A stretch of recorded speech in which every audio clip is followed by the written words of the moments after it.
I couldn't stop worrying after I saw the news. It said the plane my husband was on, heading to a business trip abroad, had crashed.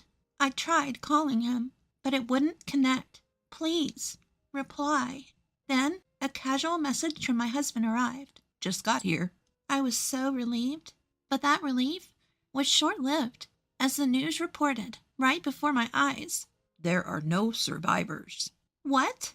What does this mean? Wasn't the plane safe? My name is Ella. I live with my husband, Caden, who I've been married to for 5 years, and our daughter, Mila, who will soon turn 3. I quit my job when I got pregnant, and now I'm a stay-at-home mom. Mila's terrible twos have passed, and recently she's been helping me out more. It was tough during the terrible twos, but now I'm happily raising her without stress. While my relationship with Mila kept improving, Caden and I spent our days rather indifferently. Lately, he seemed busy with work, only coming home to sleep. Sometimes, he'd return with a woman's perfume scent. Maybe from entertaining clients at clubs. There were sudden call-ins and working on weekends, leaving him hardly any time with Mila. Papa, do you not like Mila anymore? I hugged Mila tightly as she muttered those words, gently stroking her head. Of course not. Papa is just really busy with work. He's working hard so we can live like this. Mila's birthday is on Sunday this time, and he promised to celebrate with us. So let's play a lot then. I couldn't bear to see lonely Mila, so I asked Caden to at least be with her on her birthday. I'll definitely take the day off. My husband said that, so I was looking forward to celebrating as a family. Mila's birthday is next month. We plan to invite my in-laws and celebrate together. My in-laws live a 15-minute drive away in the city, and since we meet often, Mila is very attached to them. Caden has a younger sister named Camilla, who has 2 children. While my sister-in-law also lives in the same city, my in-laws treat both their grandchildren equally and without discrimination. I hear there are people who favor their daughter's children over their daughter-in-laws. If the grandchild is a girl, some even pressure the mother to have a boy to carry on the family name. That's why I'm nothing but grateful for my in-laws, who love Mila without discrimination. Then one day, my husband told me, I have a business trip abroad for 2 weeks, starting on the 8th next month. I immediately asked him to clarify.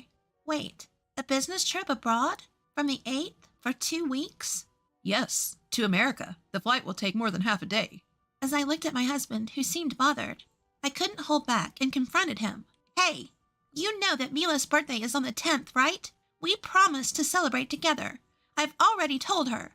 Today she even looked sad, wondering if you don't like her anymore. Why can't he keep his promise to our daughter's birthday?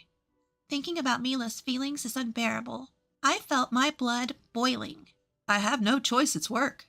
If I could, I would have wanted to celebrate too. Caden's words made me realize. Seeing my husband's pained face, I apologized. You're right. I'm sorry. I just got a bit upset. I feel bad for Mila. As I said that, Caden patted my shoulder. I'll prepare a present. Let me know what Mila wants. My parents will be there, so she won't be lonely. And I promise we'll celebrate together next year. Okay, you better. I emphasized my point to my husband and decided to let it go this time. Although I worry about Mila, I'll do my best to decorate and cook so she won't feel lonely without Caden. I talked to my in-laws about Caden's business trip and asked if they could stay over on Mila's birthday.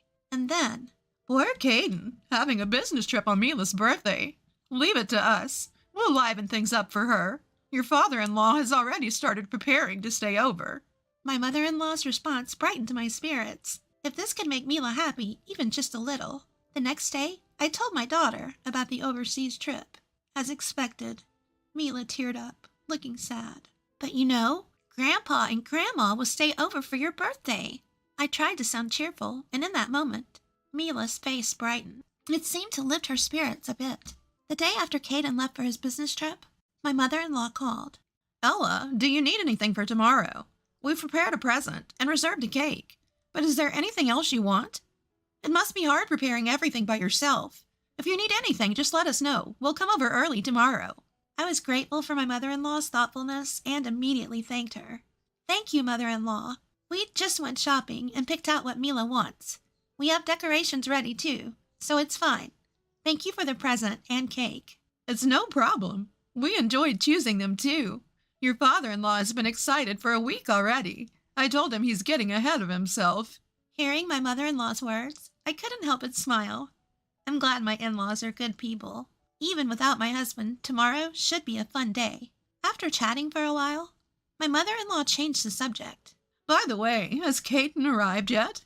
He said he'd be moving somewhere else after landing, right? He mentioned taking a smaller plane after arrival. He should be there by now, but I haven't heard from him yet, so maybe his flight is delayed. I checked the flight number my husband had given me. I'll look it up once I finish talking to my mother-in-law. Just as I thought that. Ella, was Caden's business trip to America? I sensed something unusual in my mother-in-law's suddenly trembling voice. Yes, it was. What's wrong? Turn on the TV right now. They're reporting on a plane crash in America. What? I hurriedly turned on the TV, and the emergency news report was covering the plane crash. In shock, I dropped the phone from my hand. Hearing my mother-in-law scream, I hastily picked up the phone. Ella, calm down. It's not certain that that's Caden's plane. Yeah, you're right. But even as I said that, I was overwhelmed with anxiety. What should I do? If something happened to him? The news anchor mercilessly presented me with an unwanted fact. They mentioned the same aircraft name as my husband's flight. Mother-in-law, this is the plane that Caden was on. What? What should we do? Caden! Faced with the unbearable reality, I collapsed to my knees. I felt my mouth rapidly drying up, tears flowing from my eyes before I knew it. Ella! My mother-in-law's loud voice pulled me back to reality. Ella, stay strong. We don't know what's happened to Caden yet, do we? Call him first. I'll hurry over to your place right now, so calm down, understood? Yes. After hanging up with my mother-in-law, I immediately called Caden, but all I heard was the empty sound of the call ringing. No way. How could this happen? Why won't he answer the phone? Desperate, I texted my husband, "Are you okay?" I tightly clutched my phone with both hands, staring at the screen. Then, I just arrived. Miraculously, I received a text from Caden. Thank goodness. I really mean it. Thank goodness. Relief washed over me, and tears flowed. I heard these words coming from the TV I left on just after I started typing a reply. Furthermore, there are no survivors. What? No survivors? What does that mean? Even though it was supposed to be the same aircraft Caden was on. Unable to stand it, I stopped texting and tried to call him. But it wouldn't connect at all. Why won't you answer the phone? When I switched to texting, I received a reply from him via text. Well, I just arrived at the airport, and I have to pick up my luggage and stuff. How could he not care about my feelings? My anxiety and anger mixed, and my irritation grew. The news said that there was a plane crash. I was really worried. Please, even if it's just for a moment, answer the phone. Show me your face on a video call. Crash? I'm fine. I'll call you later. I have to move now. Caden sent me such an indifferent text. After that, even when I sent him messages, there were no replies. Even though I'm so worried. For now, since I was able to confirm his safety, I'll accept that. But my feelings were instantly chilled by a call from my mother-in-law. Before heading over, I tried contacting Caden's company. They said he's on a long-term vacation. A business trip abroad. What's that about? That's what they said. At my mother-in-law's words, I realized everything. So, that's what it was. The long-term business trip to America was a lie from the start. Since our marriage, had I ever felt such hatred for my husband? Mother-in-law? Determined, I decided to reveal everything to her. How he hardly ever comes home. How he shows no interest in his family. And now, how he came home smelling of women's perfume. I had been reluctant to suspect infidelity based on the perfume smell alone, and tried not to think about it. But when he takes a long-term vacation and lies to his family about a business trip abroad, I can't help but think of anything other than infidelity. My mother-in-law was openly angry at my conclusion. That stupid son. We were the fools for worrying about him. Ella, come to our house. It must be tough for you and your daughter to be there alone, right? I accepted my mother-in-law's proposal. After the move had settled, my in-laws apologized to me again. Even my sister-in-law, who heard the story, came over and cheered me up. I felt the kindness of my in-laws once more. Even though everyone else is so good, why Caden? I couldn't help but think that. Afterward, I hired a private detective to gather evidence of his infidelity. Then, a photo of him at the airport with his affair partner was sent to me. Unforgivable. He really was cheating on me after all. Caden called me 2 weeks later. Hello. Where are you? I just got back from my business trip, and I can't open the door. Can you come here and unlock it for me?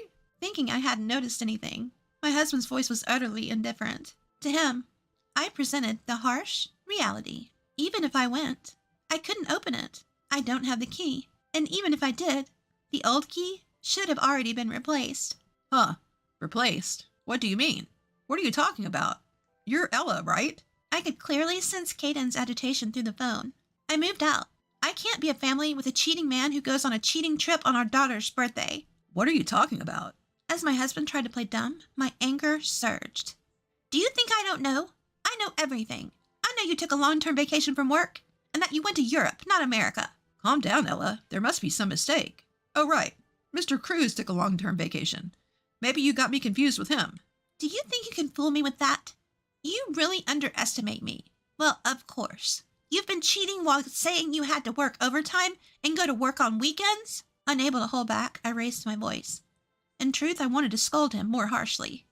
But my head was hot, and I could only convey the facts. I'm divorcing you, and I'll make sure you pay alimony and child support. As I declared that, I heard Caden scream. Wait, please. What? In response to my question, he spoke hesitantly. I'm sorry. I did cheat on you, but it was just for fun. The one I truly love is you, Ella. I feel sick. Huh? I could hear my husband's fading voice. My words seemed to have struck a chord, but it's not enough. I still have more to say. Nice acting, but there's no way I'm going to believe the words of someone who prioritized a cheating trip over our daughter's birthday. Did you think you'd be forgiven if you said it was just for fun? Stop it. I will never forgive you or your affair partner. Then Caden, with a completely different tone from before, snapped back irritably. Huh. I'm the only one apologizing here, and you're acting all high and mighty. Who do you think you have to thank for the life you have now? You'd be the one struggling if we divorced. Don't make a big deal out of just cheating. Birthday. You're so annoying. Is a birthday that important? At that moment, my sister-in-law, Camilla, snatched the phone from me.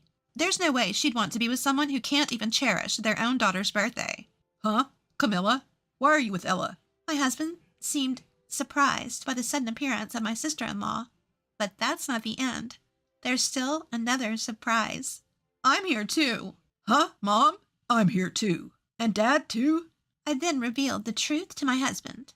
We knew you couldn't come home. We thought you'd definitely call. So we all waited together. Your sister's husband is looking after Mila. My father-in-law then yelled, You're no longer a son to us. Don't ever set foot in our house again. Following that, my mother-in-law and sister-in-law began to pile on. Your belongings are being stored in our shed. Come get them if you need them.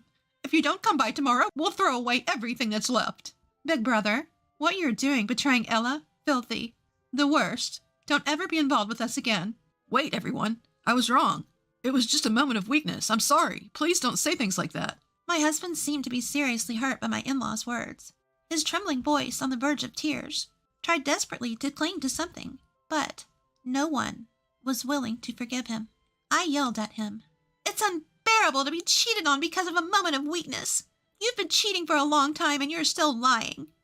How much do you need to make fun of people to be satisfied? Stop it, you cheater.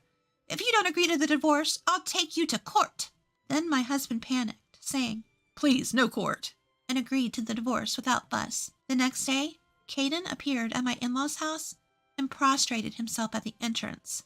But the family only sent cold stares. Unable to endure it, he left with only the bare minimum of his belongings from the storage. After that, I made a lump sum claim for damages against him and his affair partner. Once the affair was discovered and damages were claimed, the affair partner apparently dumped Caden right away. I broke up with him, so please forgive me. Although she tried to negotiate, I had no intention of giving up on the damages. She ended up with a large debt and reportedly began working in the night industry. Once the affair became known at the company, my husband, unable to withstand the stares of others, chose to resign voluntarily. That being said, he still needs money to pay for the damages and child support. I've heard he's now working from morning till night, with no time for leisure. As for me, I still live with my in-laws. They treat Mila and me kindly, just as they did before. I'm determined to do my best to repay their kindness someday.